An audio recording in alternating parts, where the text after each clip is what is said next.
Sorry, डर गई थी? आप यहाँ कैसे? सारी बात है बेटा, तुम्हारे अलावा कोई और वजह हो नहीं सकती यहाँ पर आने की। आपने कहा था आप अब यहाँ नहीं आए। क्या करूं, मजबूरी में आना पड़ा। बेटा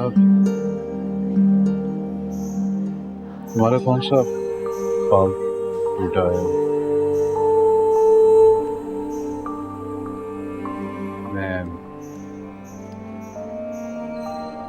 मुझे भी नहीं बताओगी? टूटी हुई चीजें जमा करने का शौक है। हमें अब किसी के साथ की जरूरत नहीं है और ना ही आदत रही है। इस बात का तो अंदाजा है आपको।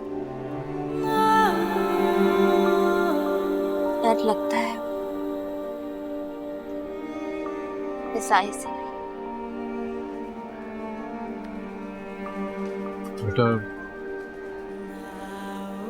मुझे आने में देर तो हो गई, लेकिन तुम्हारा वक्त मैं तुम्हें वापस करके। हमें जरूरत नहीं है। ये ख्वाहिशें, ख्वाब, ये सब तो हराम है। बेटा जो तुम्हारा हक है ना, वो तुम्हें मिल गया। नहीं जरूरत है और ना ही हो गया। मिली थी मुझे तुम्हारी मायूसी का अंदाजा है मुझे। दूर से बैठ के अंदाजे अच्छे लगते हैं।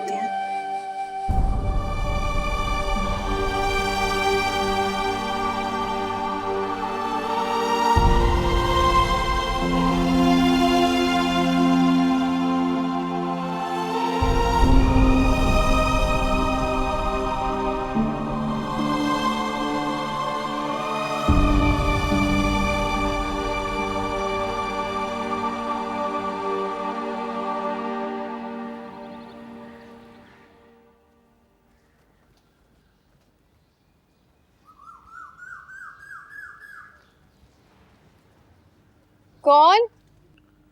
बेटा मैं राशिद।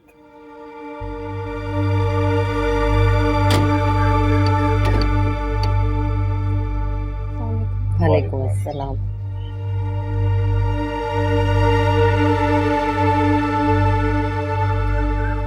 एमन कहाँ है?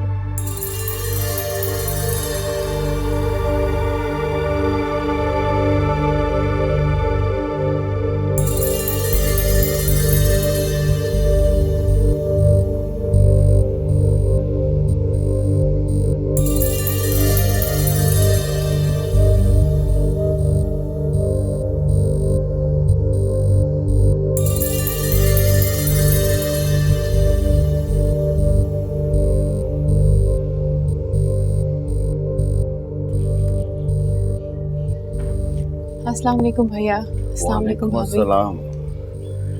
क्या हो गया एमन, तुम्हें तबीयत ठीक है ना? जी जी, आयशा ने मुझे लगता है आपसे कुछ कहा। ये बिला वजह परेशान होती है भैया। तबीयत खराब है और डॉक्टर के जाते हुए इतनी प्रॉब्लम होती है इनको। अरे मैं तो खुद डॉक्टरों से भागती हूँ भाई। जब भी डॉक्टरों के पास जाओ एक ही बात सुना देते हैं कि आप मरने वाले हैं। जी। अरे आयशा बेटा, तुम्हारे घर आए हैं, क्या हमें चाय नहीं पूछो? मैं अभी बना रही। सुनो, सिर्फ अपने मामू के लिए बनाना है। मैं इतनी गर्मी में चाय नहीं पी सकती। आप लोग बताएं, आप लोगों की तबीयत ठीक है? वो एमन, हम आज तुमसे कुछ मांगने आए हैं। जी जी भैया, आप हुक्म करें। वैसे तो मेरे पास कुछ भी नहीं है देने के लिए, लेकिन जो कुछ भी है वो आपसे प्यारा थोड़ी। वो बस मैं ये चाहता हूं कि ये जो दिलों में फासले हैं ये हमेशा हमेशा के लिए खत्म हो जाए। फासले तो कब के खत्म हो चुके भैया, और अब तो रास्ते ही नहीं रहे। फासलों की तो बात ही नहीं आती। एमन, हम तुम्हारे पास आयशा के रिश्ते के लिए आए हैं।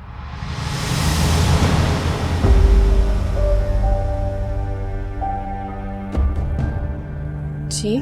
आयशा और राम की शादी के लिए।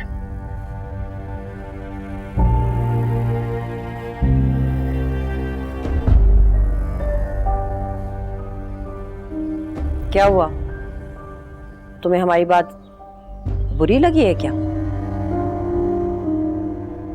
नहीं भाभी, ऐसी कोई बात नहीं है।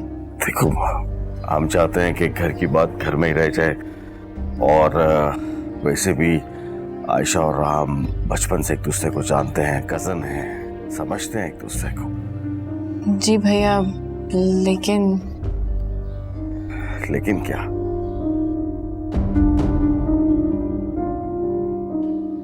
भैया वो दरअसल मैं आयशा की बात कहीं और तय कर चुकी हूँ।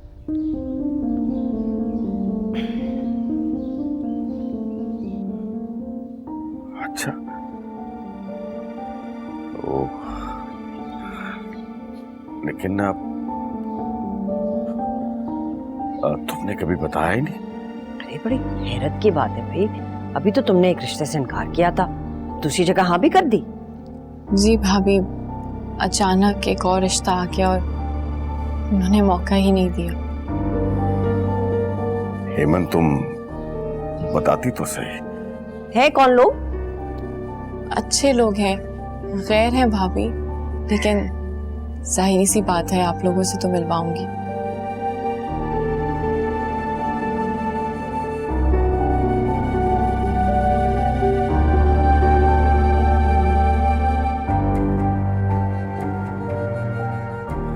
मुझे लगता है तुम हमें बताना ही नहीं चाहती थी।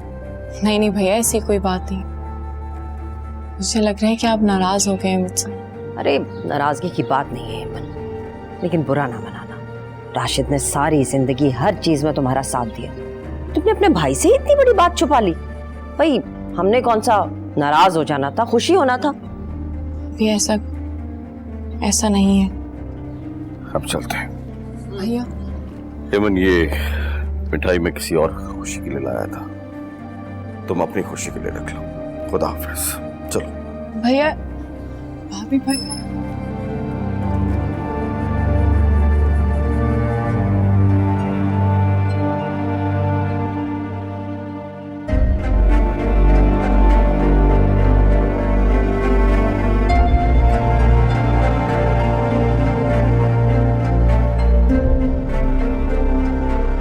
ये क्या था अम्मी?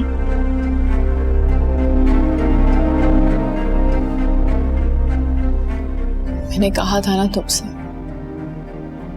खामोशी से बस देखती जाओ, भाभी की मोहब्बत की वजह जल्दी सामने आ जाएगी।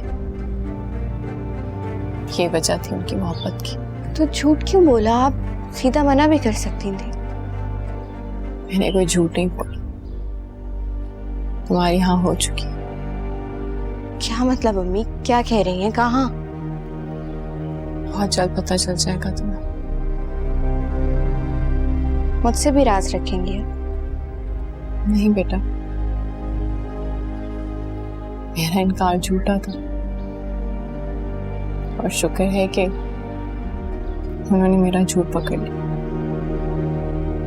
अम्मी क्या? और भाभी सिर्फ इसीलिए आई थी क्योंकि तुम्हारे नाम एक बहुत बड़ी जायदाद हो चुकी। शुक्र है, हर दूसरे दिन मिलने तो नहीं आएंगी ना। आयशा बेटा, मेरे भैया नाराज हो गए हैं मुझसे। मुझे सिर्फ उस बात का दुख है। आप मना लीजिएगा, लेकिन प्लीज आप ये हाँ होने वाला झूठ मत बोले। आपको पता है ना, सिद्रा और मामी को जब पता चलेगा तो वो क्या करेंगी। मुझसे बेहतर ये बात कौन जानता है आयशा। भाभी और सिद्रा क्या कुछ करेंगी और भैया को कितना शर्मिंदा करेंगी, बहुत अच्छे से जानती हूँ।